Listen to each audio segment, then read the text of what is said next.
wabarakatuh. Kami dari kelompok 11 akan mempresentasikan tentang pernikahan dalam agama Islam. Perkenalkan, nama saya Arda Febrianti. Saya Gigi Amelia Putri. Perkenalkan, nama saya Noval Syada Laribi. Saya akan mempresentasikan tentang tradisi pernikahan dalam Islam. Pernikahan ialah sebuah ikatan erat yang menyatukan antara seorang laki-laki dengan seorang perempuan. Dalam ikatan perkawinan, suami dan istri diikat dengan komitmen untuk saling memenuhi berbagai hak dan kewajiban yang telah ditetapkan. Pernikahan ialah awal terbentuknya suatu keluarga baru. Menurut 4 mazhab. Yang pertama, definisi nikah dalam mazhab Hanafi.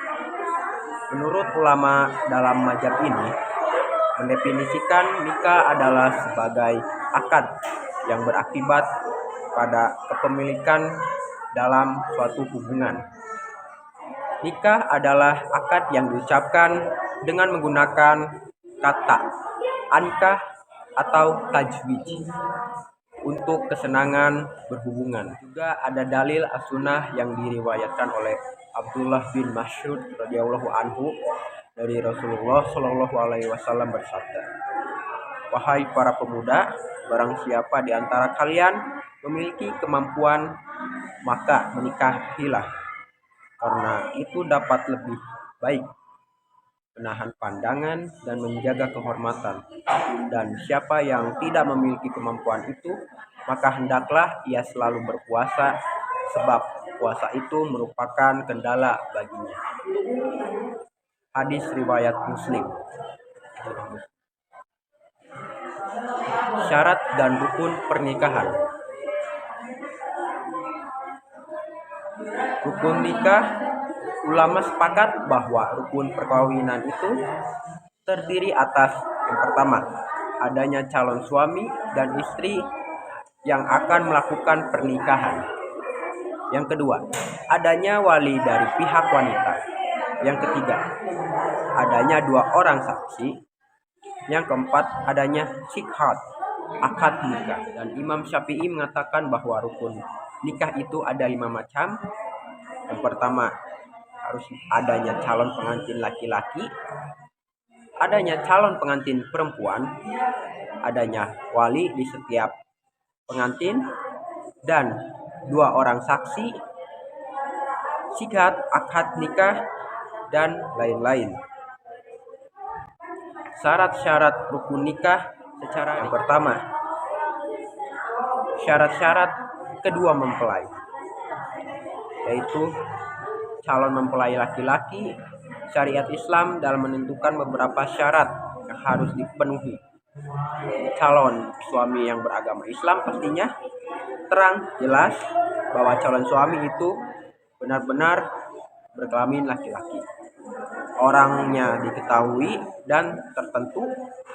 Calon laki-laki itu jelas halal dikawini dengan calon istri dan lain sebagainya. Dan untuk calon perempuan, syarat bagi mempelai perempuan yakni beragama Islam, terang bahwa ia perempuan, wanita itu tentu orangnya, dan halal bagi calon suami untuk menikahi dia. Tujuan dalam pernikahan. Perkawinan adalah merupakan syariat yang dibawa oleh Rasulullah Shallallahu alaihi wasallam. Dengan pengamatan sepintas itu, pada batang tubuh ajaran fikih dapat dilihat dari adanya 4 penataan itu, yakni untuk memenuhi tuntunan naluri manusia yang asasi, dan untuk membentengi akhlak yang luhur, serta untuk menegakkan rumah tangga yang islami. Untuk meningkatkan ibadah kepada Allah Subhanahu wa taala, untuk mencari keturunan yang soleh, dan lain-lain sebagainya. Lalu ada macam-macam larangan pernikahan dalam Islam. Yang pertama, larangan perkawinan selama-lamanya. Larangan perkawinan bagi seorang pria dengan seorang wanita selama-lamanya, atau wanita-wanita yang haram dinikahi oleh seorang pria selama-lamanya mempunyai beberapa sebab. Dilarang melangsungkan perkawinan antara seorang pria dengan seorang wanita disebabkan karena pertalian nasab dengan seorang wanita yang melahirkan, dengan seorang wanita keturunan ayah atau ibu, dengan seorang wanita saudara yang melahirkannya, dan karena pertalian kerabat semanda dengan seorang wanita yang melahirkan istri atau bekas istrinya, dengan seorang wanita bekas istri orang yang menurunkannya, dengan seorang wanita keturunan istri atau bekas istrinya kecuali putus perkawinan dengan istri sebelum dukhul. Selanjutnya, materi akan disampaikan oleh rekan saya. Kemudian kita akan masuk ke materi yang kedua, yaitu hitbah. Hitbah atau meminang dimaksudkan sebagai permintaan seorang laki-laki kepada wanita untuk diperkenankan dipilih menjadi seorang istri bagi pihak yang meminta dengan tradisi umum yang berlaku di tengah-tengah masyarakat. Atau dapat pula diartikan seorang laki-laki menampakkan kecintaannya untuk menikahi seorang wanita yang halal dinikahi secara syara. Adapun pelaksanaannya beragam. Ada kalanya meminang itu sendiri yang meminta langsung kepada yang bersangkutan atau melalui utusan seseorang yang dapat dipercaya untuk meminta orang yang dikehendaki. Adapun perempuan yang boleh dipinang adalah yang memenuhi syarat sebagai berikut. Yang pertama adalah tidak dalam pinangan orang lain. Yang kedua adalah pada waktu yang dipinang tidak ada penghalang syar'i yang melarang dilangsungkannya pernikahan. Yang ketiga, perempuan itu tidak dalam masa iddah karena talak raj'i. Dan yang terakhir, apabila perempuan dalam masa iddah karena talak batin, hendaklah meminang dengan cara siri. Kemudian kita akan memasuki dasar hukum hitbah. Dalam surat Al-Baqarah ayat 235 yang artinya, dan tidak ada dosa bagi kamu meminang wanita-wanita itu dengan sindiran atau kamu menyembunyikan keinginan mengawini mereka dalam hatimu. Allah mengetahui bahwa kamu akan menyebut-nyebut mereka. Dalam pada itu, janganlah kamu mengadakan janji kawin dengan mereka secara rahasia, kecuali sekedar mengucapkan kepada mereka perkataan yang ma'ruf. Dan janganlah kamu berajang, bertetap hati untuk berakad nikah sebelum habis iddahnya. Dan ketahuilah bahwasannya Allah mengetahui apa yang ada dalam hatimu, maka takutlah kepadanya. Dan ketahuilah bahwa Allah Maha Pengampun lagi Maha Penyantun. Nah, meskipun peminangan atau hitbah yang disinggung dalam Al-Quran dan hadis Rasulullah SAW jelas perintah atau larangan untuk melakukan hitbah. Oleh karenanya, tidak ada ulama yang menghukumi hitbah sebagai sesuatu yang wajib. Kemudian kita akan masuk kepada materi batasan-batasan anggota tubuh yang terpinang yang boleh dipandang. Kebanyakan para ahli fikih berpandangan bahwa seorang laki-laki yang hendak menghitbah boleh melihat perempuan yang hendak ia hitbah sebatas wajah dan kedua telapak tangan. Karena dengan melihat kedua bagian tersebut dapat diketahui apa yang diinginkan kecantikan dan halus tidaknya pada kulit. Kemudian wajah menunjukkan akan cantik dan tidaknya si perempuan, karena wajah merupakan pusat dari segala kecantikan, sedangkan kedua telapak tangan dapat menunjukkan akan halus dan tidak kulit tubuhnya. Mayoritas fuqaha seperti Imam Malik, Asy-Syafi'i, dan Ahmad dalam salah satu pendapatnya mengatakan bahwa anggota tubuh wanita terpinang yang boleh dilihat hanyalah wajah dan kedua telapak tangan. Adapun dalil mereka dalam firman Allah Subhanahu wa taala dalam surat An-Nur ayat 31 yaitu, dan janganlah menampakkan perhiasan atau auratnya kecuali apa yang bisa terlihat darinya. Kemudian kita akan lanjut ke materi yang ketiga, yaitu khalwat. Khalwat adalah keadaan seseorang yang menyendiri dan jauh dari pandangan orang lain. Dalam istilah ini, Khalwat berkonotasi positif dan negatif. Dalam makna positif, khalwat adalah menarik diri dari keramaian dan menyepi untuk mendekatkan diri kepada Allah Subhanahu wa taala. Sedangkan dalam arti negatif, khalwat berarti perbuatan berdua-duaan di tempat sunyi atau terhindar dari pandangan orang lain antara seorang pria dan seorang wanita yang tidak diikat dengan hubungan perkawinan. Keduanya bukan pula mahram. Mahram artinya yang dilarang. Sedangkan menurut istilah adalah wanita yang haram dikawini seorang laki-laki baik bersifat selamanya atau sementara. Dasar hukum khalwat. Mesum atau khalwat merupakan salah satu perbuatan mungkar yang dilarang oleh Islam dan bertentangan dengan adat istiadat yang berlaku dalam masyarakat Aceh, karena perbuatan tersebut dapat menjerumuskan seseorang kepada perbuatan zina, yakni hubungan intim di luar perkawinan yang sah. Larangan khalwat adalah pencegahan dini bagi perbuatan zina. Larangan ini berbeda dengan jarimah lain yang berlangsung kepada perbuatan itu sendiri, seperti larangan mencuri, minum khamar, dan maisir. Larangan zina justru dimulai dari tindakan-tindakan yang mengarah kepada zina.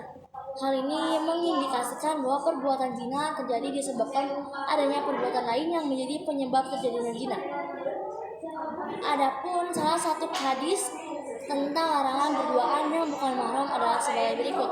Dari Ibnu Abbas radhiyallahu anhu bahwasannya Rasulullah SAW bersabda, janganlah sekali-kali salah seorang di antara kalian berkhalwat atau berduaan dengan perempuan lain kecuali disertai murimnya. Hadis riwayat Bukhari dan Muslim. Batas-batas khalwat. Yang pertama adalah Nabi melarang seorang perempuan berhubungan dengan laki-laki yang bukan mahramnya tanpa diterima oleh mahram si wanita. Yang kedua adalah Nabi melarang khalwat dengan wanita yang sudah dipinang, meski Islam membolehkan laki-laki memandang perempuan yang dipinangnya untuk meyakinkan dan membantahkan hatinya. Yang kedua, Nabi melarang khalwat dengan wanita yang sudah dipinang, meski Islam membolehkan laki-laki memandang perempuan yang dipinangnya untuk meyakinkan dan memantapkan hatinya. Yang ketiga adalah Nabi melarang seorang laki-laki masuk ke rumah wanita yang tidak bersama mahramnya atau orang lainnya. Dan yang terakhir, Nabi melarang wanita berpergian tanpa ditemani mahramnya.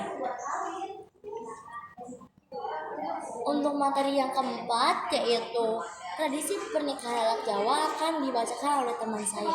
Sekian, terima kasih. Pengertian tradisi pernikahan. Tradisi merupakan aspek kebudayaan daerah dan sekaligus produk dari sejarah lokal yang dapat menambah khasna budaya daerah bahkan nasional. Macam-macam proses pernikahan adat Jawa. Babak 1, tahap pembicaraan, yaitu tahap pembicaraan antara pihak yang akan punya hajat mantu dan pihak calon besan, mulai dari pembicaraan pertama sampai tingkat melamar dan memutuskan hari penentuan ketok dina. Babak 2, tahap kesaksian. Babak ini merupakan pengenalan pembicaraan yang disaksikan oleh pihak ketiga, yaitu warga, kerabat, dan atau para sesepuh dan di kanan kiri tempat tinggal melalui acara sebagai berikut. Sarah-sarah, yaitu menyerahkan seperangkat perlengkapan sarana untuk melancarkan pelaksanaan acara sampai hajatan berakhir.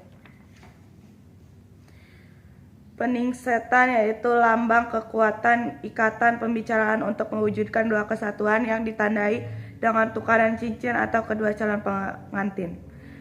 Asok tukan kehadikatnya adalah penyerahan dana berupa sejumlah uang untuk membantu keuangan kepada keluarga pengantin putri.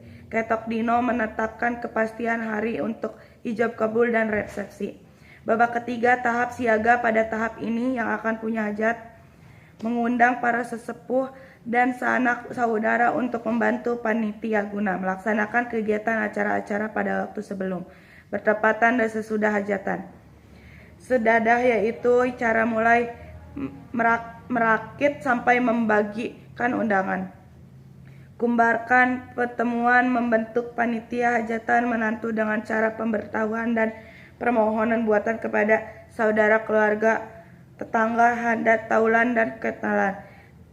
Jenggolan yaitu saatnya calon pengantin sekalian melaporkan ke KUA tempat domisili calon pengantin putri. Tata cara ini sering seperti disebut tandaka atau tandahan, arti memberi tanda di kantor pemecatan sepil akan ada hajatan mantu dengan cara ijab.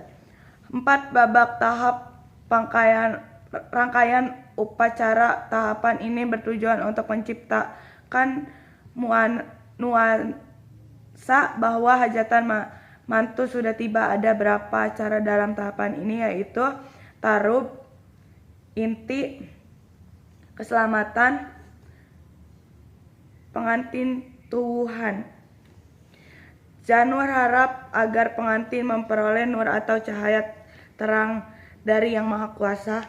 Daun kluwi, semoga hajatan tidak kekurangan sesuatu, jika mungkin malah dapat lebih dari yang diperhitungkan.